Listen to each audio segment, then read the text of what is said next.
बिस्मिल्लाहिर्रहमानिर्रहीम। जैसा कि तमाम जो व्यूवर्स हैं, आपको पता है कि चंद दिन पहले मैंने एक वीडियो सोशल मीडिया पे लगाई थी कि एक खतून जो है 4 माह से ज़फ़राबाद में रह रही है। उसकी निशानदही बाकायदा तौर पे उसके साथ इंटरव्यू किया, तमाम हालात व वाक़यात बताए और 4 माह से मुसलसल रह रही थी। तो किसी जो अदारे थे उनको भी हमने नोटिस पे दिया, उसके बाद जो अहलियाने इलाका था उनको भी नोटिस में दिया कि यार कोई जानता है तो इसको, जिसकी ये इज़्ज़त है वो घर ले जाए।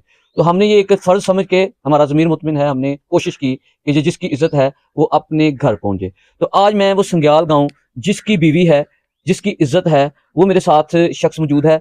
बाकी बात तो हम थोड़ी सी बाद में करेंगे तफसीलन। तो ये उनसे जानते हैं कि ये कितने मुतमिन हैं, कितने खुश हैं, उनकी बीवी अपने घर आ गई है और ये क्या करते रहे। बताएं आपका नाम क्या है जी? नसीर अहमद।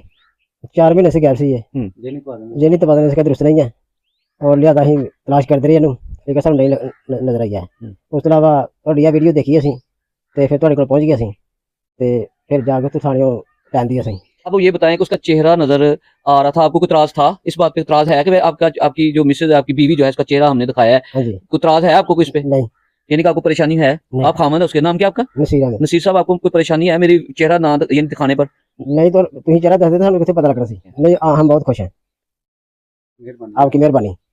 अच्छा जी, अब मेरे साथ इसी गांव के जो लंबरदार हैं गुलजार साहब, ये मेरे पास घर भी आए थे।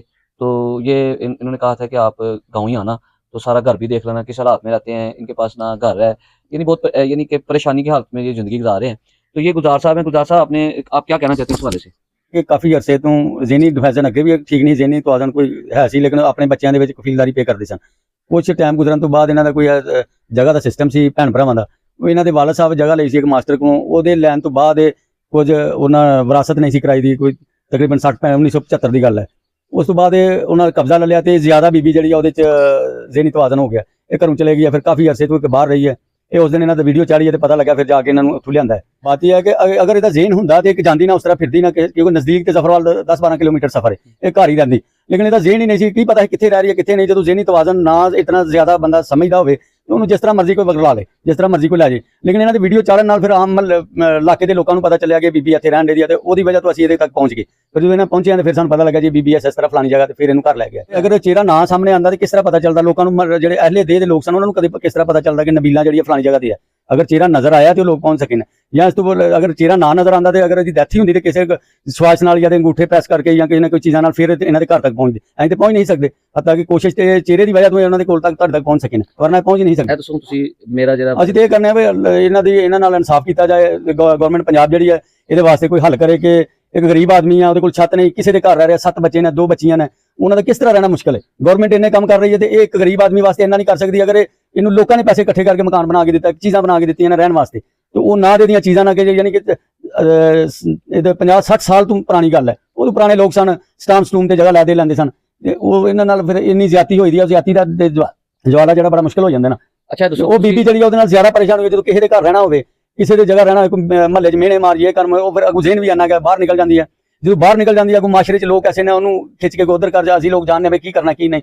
ਉਹਦੀ ਵਜ੍ਹਾ ਤੋਂ ਫਿਰ ਤੁਸੀਂ ਬੜਾ ਅੱਛਾ ਕੰਮ ਕੀਤਾ ਕਿ ਤੁਸੀਂ ਇਹਨਾਂ ਤੱਕ ਪਹੁੰਚਾਈ ਹੈ ਗੱਲ, ਅਹਲੇ ਇਲਾਕੇ ਤੱਕ ਪਹੁੰਚਾਈ ਹੈ ਗੱਲ, ਲੋਕਾਂ ਨੇ ਵੇਖ ਕੇ ਇਹਨਾਂ ਨੂੰ ਦੱਸਿਆ ਵੀ ਇਸ ਤਰ੍ਹਾਂ ਬੀਬੀ ਫਲਾਣੀ ਜਗ੍ਹਾ ਤੇ ਉਹਨੂੰ ਤੁਸੀਂ ਲਿਆਓ। ਅਗਰ ਤੁਸੀਂ ਇਹ ਨਾ ਵਰਕਿੰਗ ਕਰਦੇ ਤੇ ਕਿਸ ਤਰ੍ਹਾਂ ਮਿਲਦੇ, ਉਹਨਾਂ ਨੂੰ ਕਿਸ ਤਰ੍ਹਾਂ ਪਹੁੰਚਦੇ। ਬੜਾ ਅੱਛਾ ਕੰਮ ਕੀਤਾ। ਗੁਲਜ਼ਾਰ ਸਾਹਿਬ ਦੀ ਤੁਸੀਂ ਗੱਲ ਸੁਣੀ ਹੈ ਕਿ ਵੀਡੀਓ ਲਗਾਈ ਹੈ, ਉਹਨਾਂ ਦੇ ਖਾਮਦ ਦੀ ਵੀ ਗੱਲ ਤੁਸੀਂ ਸੁਣੀ ਹੈ ਨਸੀਰ ਦੀ, ਕਿ ਤਰਾਸ ਮੈਨੂੰ ਕੋਈ ਨਹੀਂ, ਅਗਰ ਤੁਸੀਂ ਵੀਡੀਓ ਬਲਰ ਕਰ ਦਿੰਦੇ ਲੋਕਾਂ ਨੂੰ ਤਰਾਸ ਸੀ ਕਿ ਬਲਰ ਕਰ ਦਿੱਤੀ ਜਾਏ।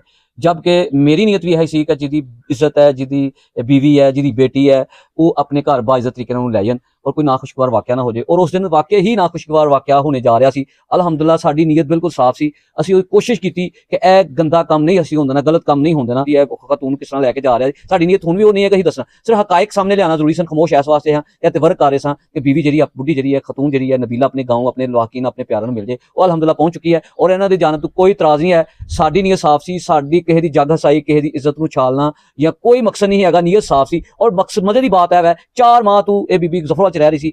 काफ़ी लोग जो जुम्मेदार जो शहर के अड्डिया के कोनिया च बैठते हैं, उस टाइम उन्होंने कोई चीज़ नज़र नहीं आई। जो नहीं मैं हाईलाइट किया, निशानदेही की कि यह खतून है, किसी की बेटी है, किसी की माँ है, ये लै जान, दारे भी नोटिस लैन तो कोई ना खुशगवार वाक़या ना हो जाए। जो नहीं मैं वीडियो लगाई है और उस जुर्म तो भी बचाया, उस गुनाह तो भी बचाया, तो हिस्सा डालिया गया, इस चीज़ तो बचत होगी। अदरवाइज वो जुर्म हो जाता। यकीन वो शख्स जो अज बाहर बैठा है, यकीन अज वो सलाखां के अंदर मौजूद होंदा। साडी नीयत बिल्कुल साफ सी, अलहमदुलिल्लाह पूरा असीं साफ कर दिता इस मामले नूं। पिंड च मौजूद है संग्याल ही, इन्होंने किसी किस्म का इतराज़ नहीं, तो बिल्कुल मुतमिन ने, खुश ने। और सब दा रब रखा।